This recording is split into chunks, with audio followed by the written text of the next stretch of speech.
partes, que es la afiliación, ¿no? Y también les ha avanzado todo lo que es la enfermedad actual, ¿no? Entonces, vamos a avanzar esta vez con los antecedentes, ¿ya?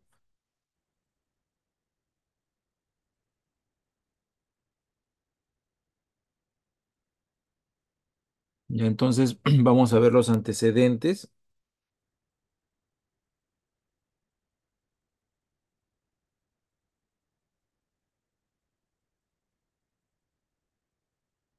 Los antecedentes se dividen entre antecedentes personales y familiares, ¿ya?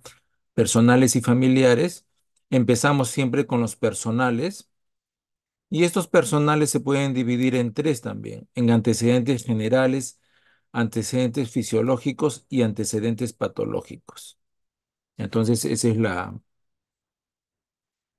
Recuerden que la historia clínica es un registro de datos, ¿sí? Tratando de por lo menos de darle forma a la historia clínica del paciente.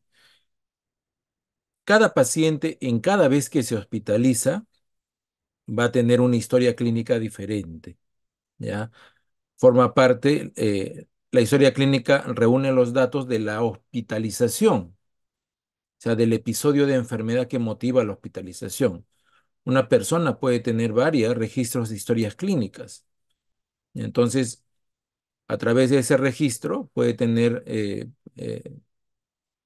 por lo que se llama número de acto médico, puede tener varias hospitalizaciones, ¿no? Y todo eso se registra en su historia clínica.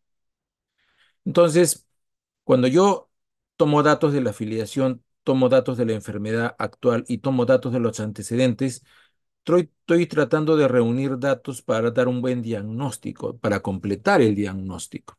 Entonces, eso es muy importante. Ya estoy tratando de que mi paciente no tenga un buen diagnóstico, ¿sí?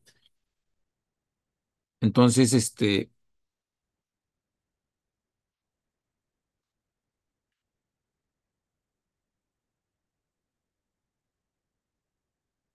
por ejemplo, cuando voy a empezar con los antecedentes personales, ¿sí? Y los antecedentes personales eh, voy a dividirlos entre generales, fisiológicos y patológicos.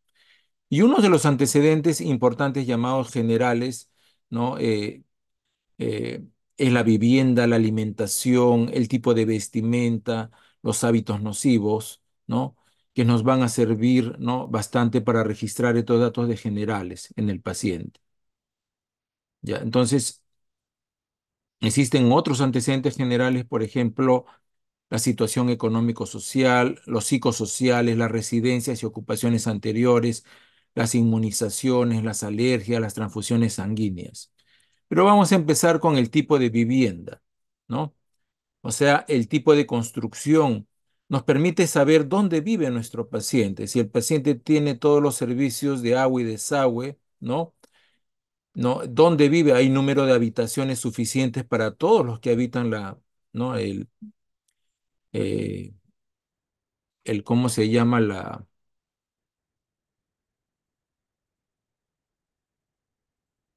todos los que habitan, ¿cómo se llama la casa? Si dentro de la casa hay animales, ¿no? O tienen un lugar especial, especialmente animales domésticos. Ustedes van a encontrar acá viviendas en Lima, ¿no? Probablemente en los conos, donde la gente, ¿no?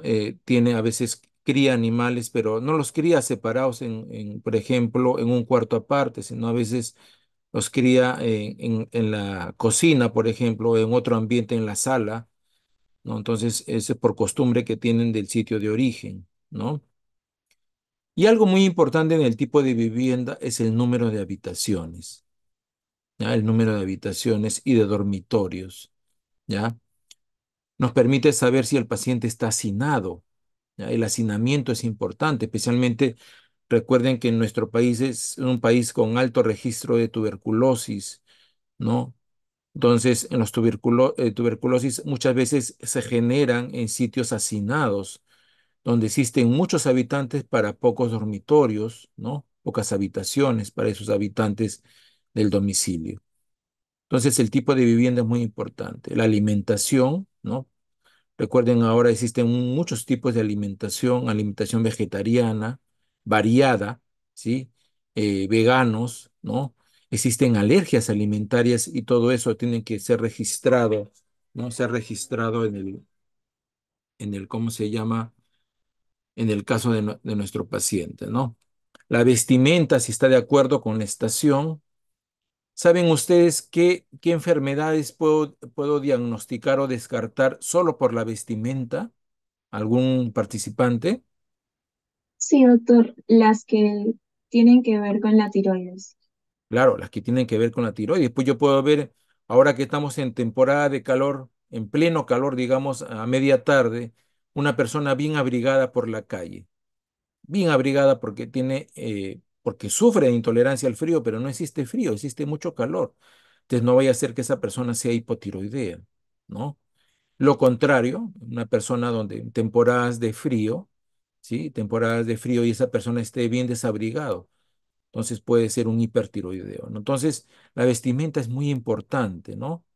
Y nos permite también esa observación para ver si existe alguna enfermedad metabólica que puede tener mi paciente, ¿no? Dentro de los antecedentes personales generales están los hábitos nocivos. Si el paciente tiene algún consumo de alcohol, tabaco, drogas, ¿no?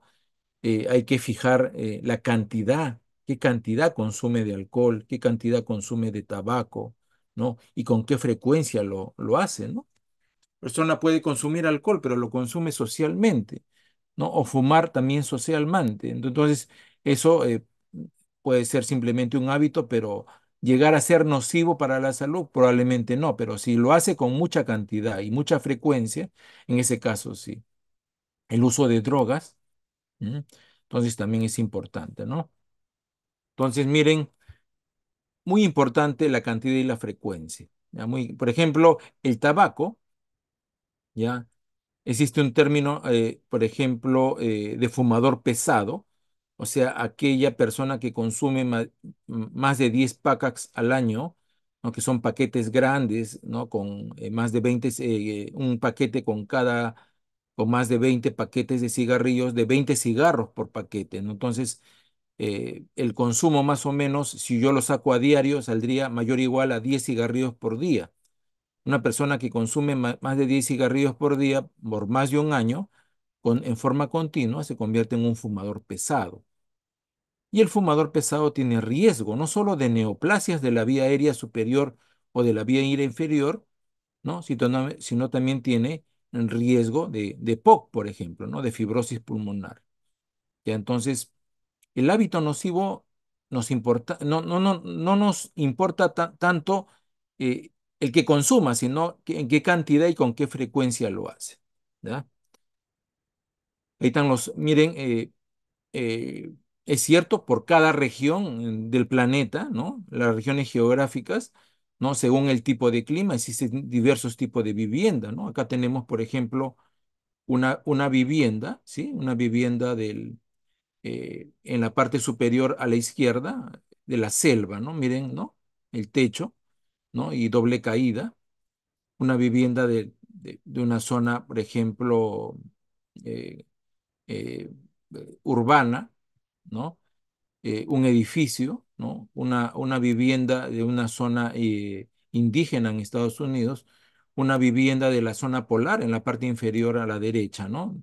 Entonces, tenemos diferentes tipos de vivienda, ¿ya? Que puede tener una persona. Y ser eso normal, ¿no? El tipo de alimentación, arriba alimentación saludable, como lo pueden ver ustedes, alimentación saludable, ¿no? Granos, vegetales, carnes, ¿no? Y abajo una alimentación no saludable cuando hay exceso de carbohidratos o grasas, ¿no? Entonces, miren, dos tipos de alimentación totalmente diferentes, ¿no? Entonces, esas cositas también se pueden preguntar, ¿sí? Se pueden preguntar, ¿no? ¿Cómo se llama? Eh, Se le pueden preguntar al paciente para saber ante qué tipo de pacientes tenemos. Por ejemplo, podemos tener un paciente diabético con alguna otra enfermedad metabólica y ser muy importante qué tipo de alimentación tiene.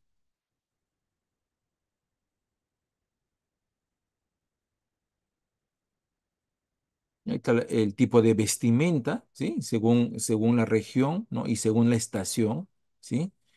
¿No? Que es muy, muy importante ser observadores para ver si se está vistiendo de acuerdo a la estación, ¿no?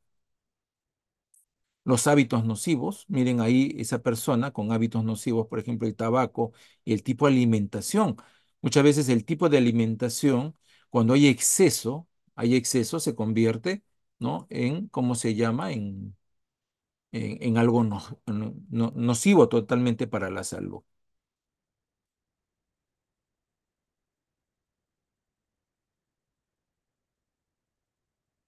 Siguiendo con los antecedentes personales generales, hemos visto el tipo de vivienda, ¿no? El tipo de vestimenta del paciente, ¿no? Ya nos vamos a otros aspectos, ¿no? ¿Qué situación económico-social tiene mi paciente? ¿Ya? Cuando uno sospecha de alguna enfermedad, muchas veces es necesario averiguar este aspecto, ¿no? ¿Cuál es el ingreso familiar de la persona? ¿Cuál es su fuente de trabajo? ¿No? Si está sometido a estrés, por ejemplo, en la parte psicosocial, ¿qué variaciones psicológicas tiene? ¿No? ¿Qué concepciones o creencias tiene religiosas? ¿No? Es importante saber eso para fijarlo bien, ¿no? ¿Qué residencias o ocupaciones anteriores ha tenido? ¿No? Especialmente cuando uno trata de ver si existe alguna importancia epidemiológica, ¿no? Cuando uno sospecha, ¿sí? Uno sospecha de alguna enfermedad endémica o epidémica, tiene que averiguar, ¿no? Dónde estuvo en los últimos 6 meses, dónde estuvo en el último año, dónde estuvo en los últimos 3 meses. Todo va a depender, ¿no? De la enfermedad infecto o parasitaria que uno está sospechando. Entonces, nunca olvidarse de preguntar esto cuando uno sospecha de una enfermedad infecciosa.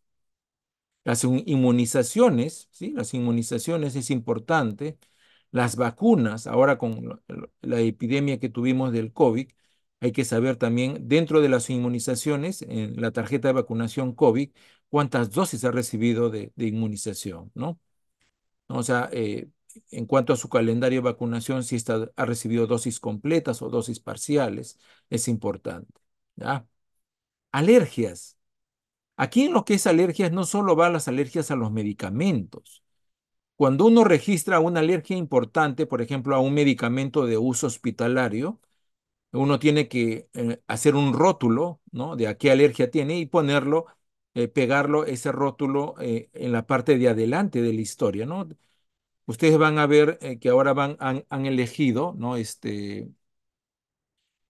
Un centro hospitalario para hacer la práctica. Van a ver que se utiliza un modelo de historia clínica, ¿no? Donde tenemos una historia clínica de aluminio, ¿sí? Y dentro de esa historia clínica se guarda la parte del papel donde se registra toda la historia, ¿no? Entonces, eso lo pueden ver ustedes. En esa parte de aluminio, con un rótulo se pega si la persona, por ejemplo, es alérgica a las sulfas, si es alérgica ¿cómo se llama?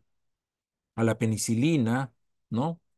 Entonces, eso de ahí se puede registrar, ¿ya? Y también en la parte psicosocial, en cuanto a creencias, se puede poner, por ejemplo, si es partícipe de alguna creencia religiosa, por ejemplo, alguna religión en la cual haya restricción para que el paciente pueda recibir alguna muestra de sangre, ¿no? Por ejemplo, en los testigos de Jehová.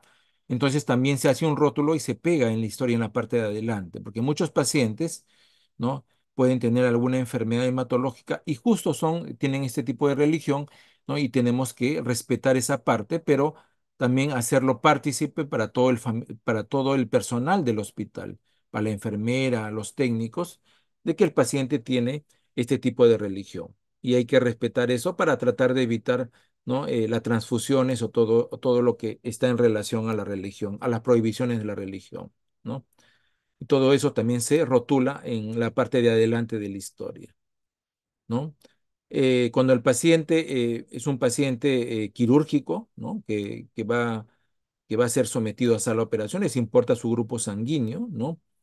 Si ha recibido ya sangre y con la transfusión ha tenido alguna reacción transfusional. Hay reacciones agudas, hay reacciones crónicas que puede tener el paciente a la administración de sangre. Entonces, todo eso se registra en antecedentes personales generales. Entonces, función de ustedes es bien identificar qué aspectos se registran en antecedentes generales, ¿no? La parte económica, la parte social, psicosocial, las ocupaciones anteriores o residencias anteriores, el tipo de vacunas, las alergias, ¿no? Si ha recibido transfusiones, ¿no? Y la parte que les mencioné de vivienda, de alimentación, de vestimenta, de hábitos nocivos, también figura en lo que es antecedentes generales, ¿no? Aquí tenemos, sí, la parte económica. Muchas personas viven sometidas a estrés porque a veces no, no les alcanza para sostener todo un mes, ¿no? Y se acumulan las deudas. Y muchos de estos pacientes a veces vienen con enfermedades generadas por el estrés, como por ejemplo una úlcera péptica o una hemorragia digestiva debido al estrés del paciente, ¿no? ¿Ya? Las ocupaciones que tiene el paciente, ocupaciones anteriores, ¿sí? El tipo de religión, ¿va? ¿Sí? Va, ¿no? En lo que son el aspecto psicosocial de mi paciente, ¿no? Va en lo que son antecedentes generales, ¿no? Importante, ¿no? Las inmunizaciones, ¿sí? Y ahora que esto de las inmunizaciones se hace muy importante, miren, en cuanto a la última epidemia que hemos tenido, bueno, ya, las alergias, no solo medicamentosas, sino también a veces alergias alimentarias, ¿no? Qué fácil nos viene cuando un niño, ¿no? Va a la emergencia con un cuadro de shock anafiláctico o de urticaria, ¿no? Pero ya sabemos que esa persona tiene alergias, ¿no? O tiene una enfermedad alérgica como el asma, ¿no? O ha recibido algún medicamento. Entonces, ya su historial previo nos puede ayudar mucho en el diagnóstico.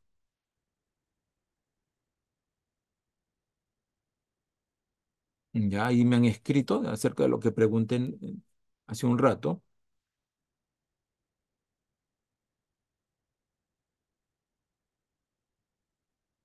Las transfusiones, ¿no? Las transfusiones muy importantes, ¿no? ¿Qué transfusiones ha recibido mi paciente? Muchos pacientes a veces por la enfermedad que tienen de fondo, digamos una enfermedad hematológica como una linfoma, un mieloma, una leucemia, ¿no? O pacientes que tienen una enfermedad hematológica muy especial, continuamente reciben transfusiones, ¿no? Entonces, cuando una persona recibe muchas transfusiones en un periodo dado, se le llama politransfundido. Y el paciente politransfundido tiene un problema, ¿no? Debido a tantas transfusiones puede hacer reacciones adversas a las transfusiones, como son a veces, ¿no? Desarrollar anticuerpos contra las plaquetas, contra los leucocitos. Entonces, estos pacientes tienen que recibir muchas veces plaquetas por aféresis, leucocitos lavados, ¿no? Entonces, para que no, porque en vez de subirlo, van a bajar el conteo ¿cómo se llama? Ya sea de plaquetas o de glóbulos blancos. Entonces, si nosotros ponemos como antecedente, ¿no? Ese registro general que tiene mi paciente, nos resulta más fácil manejarlo, ¿ya? Entonces, hemos revisado los principales antecedentes generales, ¿no? Antes de avanzar a antecedentes fisiológicos, ¿tienen alguna pregunta, alguna duda?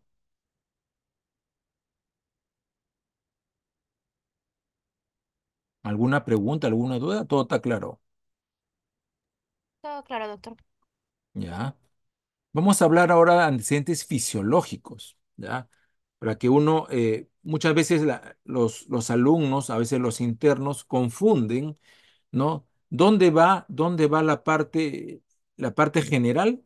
Si va en general, por ejemplo, o va en fisiológico, o si va en fisiológico o va en patológico. Entonces acá vamos a ver esta parte. ¿Qué cosa registra los antecedentes fisiológicos? Los antecedentes fisiológicos se registran de todo lo que tiene mi paciente desde que nace, ¿sí? Desde que nace o está en plena concepción hasta que adquiere un desarrollo psicomotor importante, ¿no? ¿No? A ver si esa parte fisiológica se ha desarrollado de manera normal, ¿sí? Por ejemplo, claro, eso va a tener muchas veces cierta variación, depende la edad y el sexo del paciente. Por ejemplo, antecedentes personales prenatales, ¿no? Supuestamente esto es mucho más frecuente rescatar el dato en un niño, pero a través de la madre. La madre se va a acordar cómo estuvo su gestación, en el caso del niño, que es el enfermo, ¿no?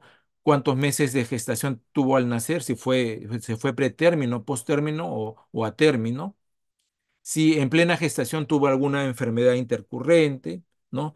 Si el paciente, si la madre tuvo alguna enfermedad que motive exponerse a radiación, ¿no? Y lo más importante de todo, si tuvo controles prenatales.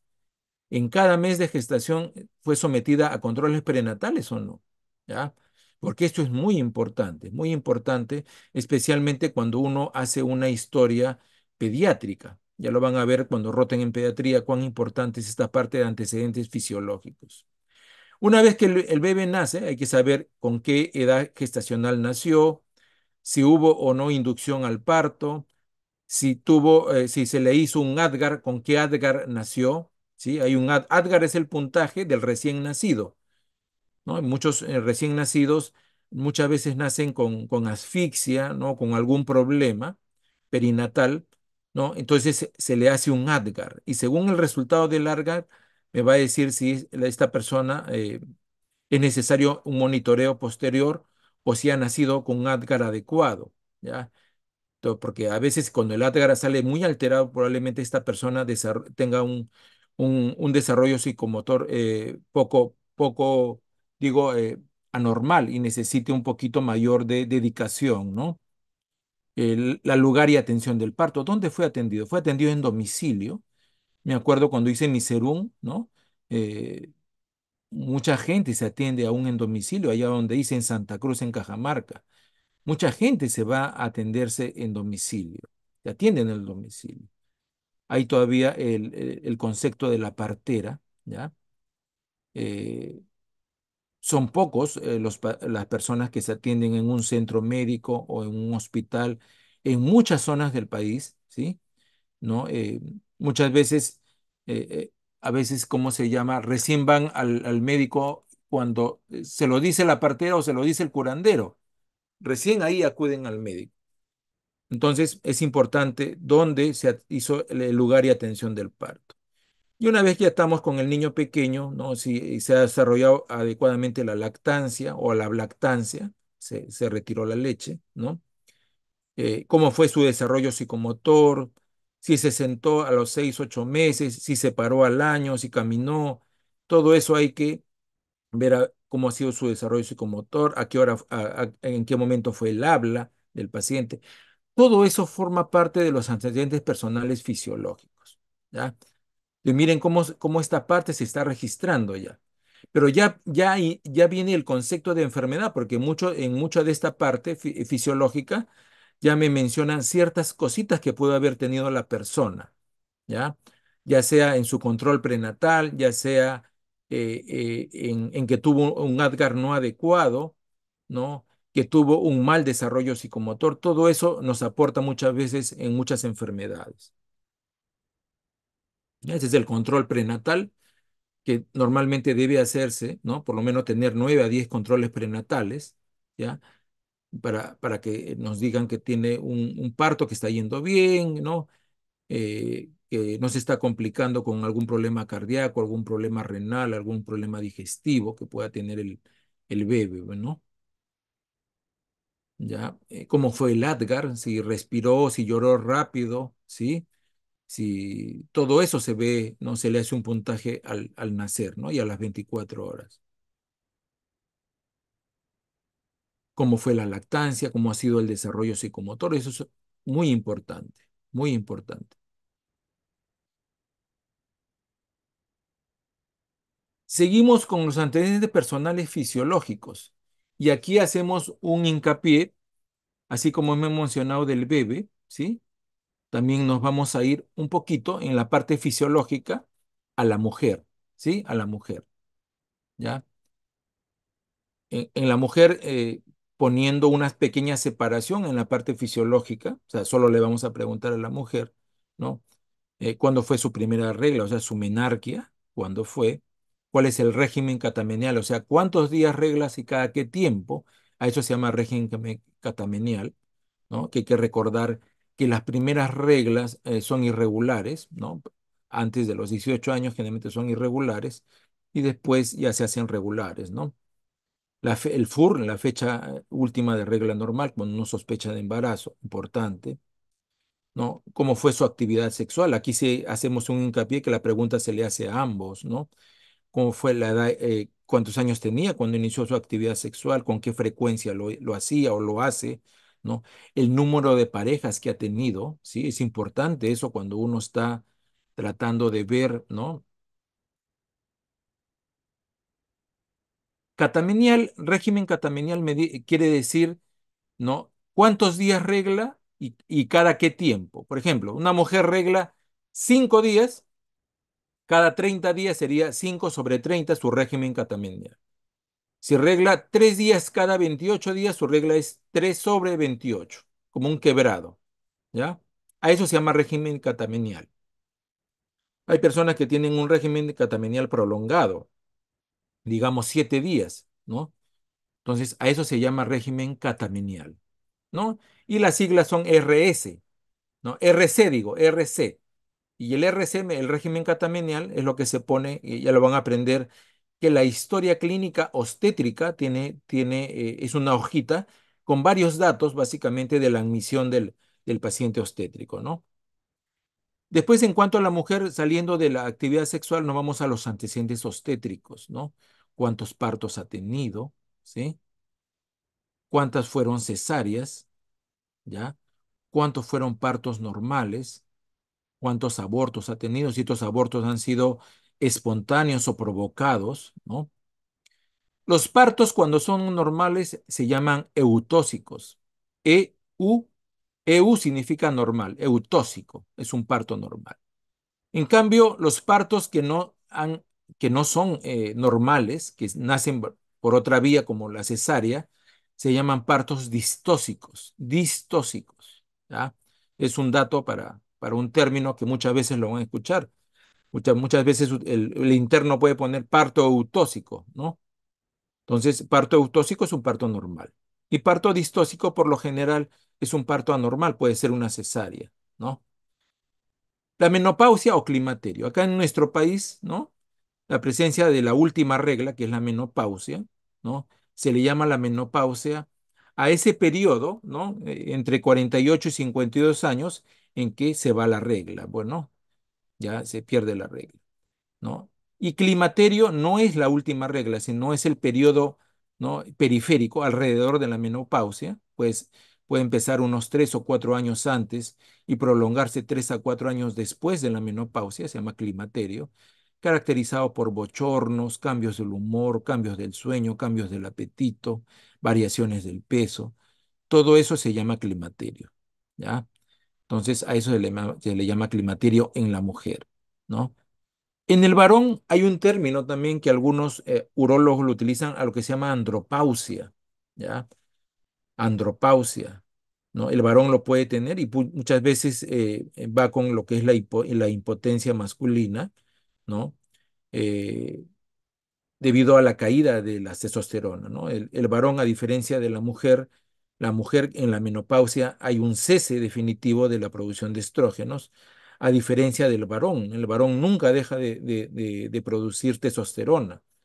Por más viejito que esté, siempre produce testosterona. Claro que disminuye la producción, pero sigue produciendo, ¿no?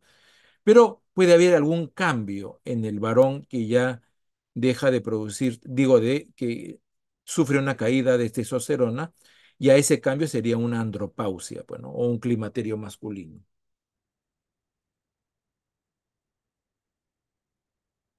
Entonces acá, ¿no? La mujer en su primer periodo, el inicio de actividad sexual, ¿sí? ¿No? La gestación, ¿no?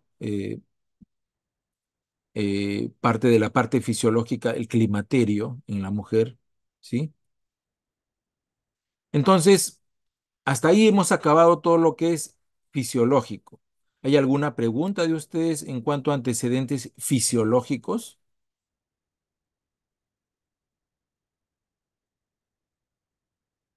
¿Alguna duda? Todo ¿Alguna? claro, doctor. Todo claro, ¿no? Todo claro. Nos vamos a antecedentes personales, pero ya patológicos. Esto me va a registrar desde que nació la persona qué enfermedades ha tenido a lo largo de toda su vida. Recuerden que las primeras enfermedades que tiene una persona desde niño en la infancia son las llamadas eruptivas, ¿no? Las eruptivas, el sarampión, la varicela, la rubiola, todas esas enfermedades eruptivas, ¿no? Que empieza a presentar cuando uno es infante o es niño pequeño, ¿no? Después viene la adolescencia, la juventud, la adultez, ¿no? El inicio de la hipertensión arterial en personas que genéticamente tienen algún familiar, la diabetes, la tuberculosis, las enfermedades infecciosas, las enfermedades autoinmunes en la mujer, ¿no? Que empiezan a presentar. Ya tiene la persona registro de hospitalizaciones, ¿no? Hay que apuntar ahí en antecedentes personales patológicos cuándo fue hospitalizado, en qué lugar, en qué hospital, qué tiempo estuvo hospitalizado, cuál fue el diagnóstico de ingreso, si ha tenido ya alguna cirugía, ¿no? Si ha sufrido de accidentes, ¿no? Accidentes de tránsito, si debido al accidente o a la enfermedad ha quedado con alguna secuela. Todo eso ya se registra en enfermedades patológicas, ¿no? Entonces, las llamadas eruptivas de la infancia, ¿no? ¿No? Después viene el joven o adulto joven que empieza a tener enfermedades como la tuberculosis. La persona mientras va avanzando su edad, ya entra a sala de operaciones por alguna complicación de alguna enfermedad, sufre algún accidente, ¿no? Entonces, y después ya vienen las enfermedades degenerativas que me he olvidado de ponerlas acá, ¿no? Que ya puede tener debido a su edad, por ejemplo, enfermedades, accidentes cerebrovasculares, infartos, hemorragias, las demencias, ¿no? Las demencias, ¿sí? ¿No? En la etapa de geronte. Entonces, todo eso forma parte de los antecedentes patológicos. Y acabamos con lo que son antecedentes familiares, ¿sí? Muy importante, antecedentes familiares, ¿no? Indagar siempre sobre el estado de salud de familiares cercanos, el papá, la mamá, hermanos, ¿sí?